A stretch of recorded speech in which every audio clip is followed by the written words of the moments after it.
after that death experience, very shortly after that, some people came into the hospital and said, onto our ward and said, would anyone like to go to an AA meeting? And I said, okay, I'll go. And I went, and they were First Nations people, some guys. And I went to this, it was the reserve.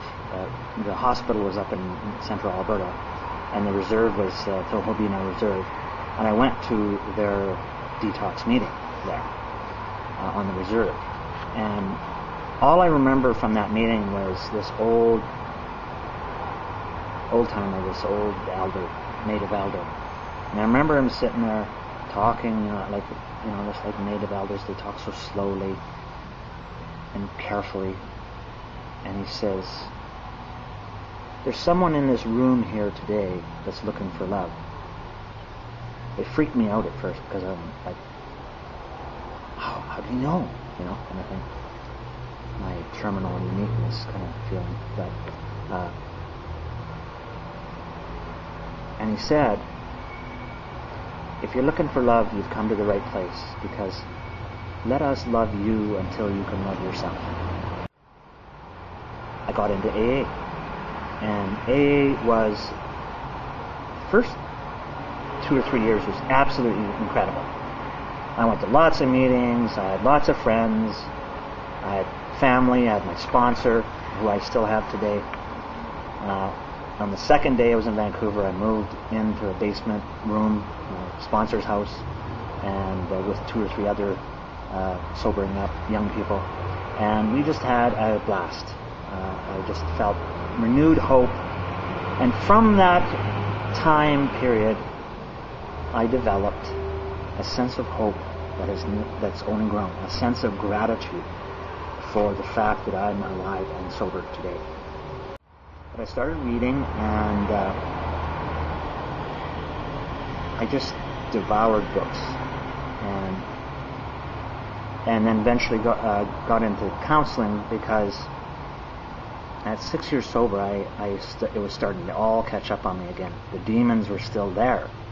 You know, and I thought they were all gone. I did the steps in the program, 12 steps, and I just thought, it's all, my life is good now. But all of a sudden, all that old pain started coming up, especially after I had kids. One night I had a friend that was sitting on my couch. I came home from a late night, it was called a night owl meeting, on a Saturday night, and I came home, and he was sitting on my couch with a .38 revolver in his mouth. He was going to kill himself.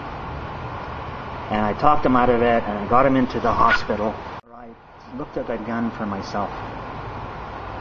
And the thing that stopped me was, in the end bedroom, was my kids. I was really in a bind. I was in a lot of pain, and it was really coming up. And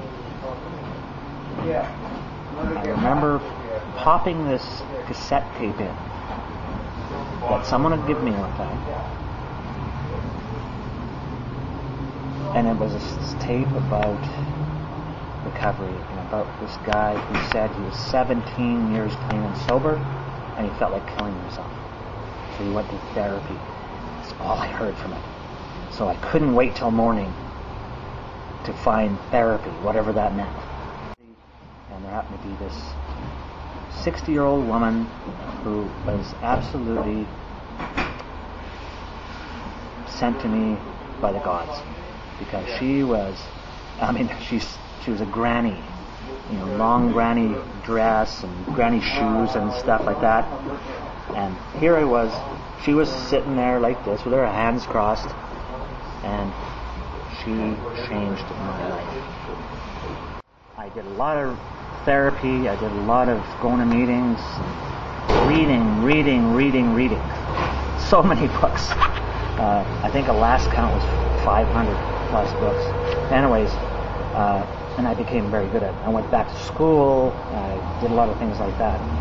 And in that process, I discovered that, well, actually my therapist discovered, this lovely woman, her name is Lila. she said to me, "You have a lot to offer this world." I get teary-eyed because she passed away not long after that. But she showed me that I had something to offer. And in 1988, she said, "Why don't you go and volunteer someplace?" And the John Howard Society is where I came. I didn't know I have never heard of the John Howard Society before that, but somebody pointed, a couple of people pointed me on the direction, and finally I ended up in John Howard, and he said, "We have this program called the Youth Drugs and Gang Program, or Youth Drugs and Crime Program, and we send ex-convicts, drug addicts, ex-addicts, stuff like that, to schools to talk to kids." And I started doing that. That was a very good thing to do. And as a matter of fact, now, it's only in the last year that John Howard has had enough money, they decided they're going to hire me to do this, so that I can do it. Instead of the last year before they hired me, I spoke to 763 kids. Just to give you an example of the comparisons, January of this year to June of this school year, I talked to 6,000 kids. I talk to kids because I tell my story. I share what's in my heart, what happened to me, how I became a gang member, how I became a drug addict, and from that little 1-year-old kid. And so many kids relate to my story. I got hundreds of emails from kids saying things like, "I've never told anybody this." Blech. And they just 10 pages of their story about their life. And a lot of it, they're still going through stuff.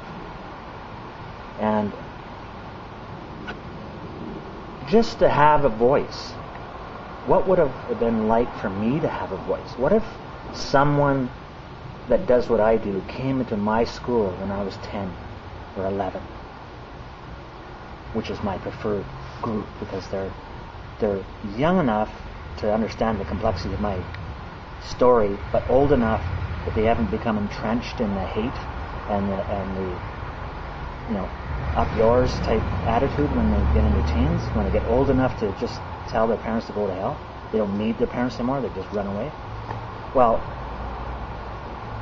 what if somebody would have been coming to my school? I'll tell you what would have happened. I would have been ecstatic. I would have just said, "What do I do? Help me change. Help me get out of here." Which is what a number of these kids have done in these emails.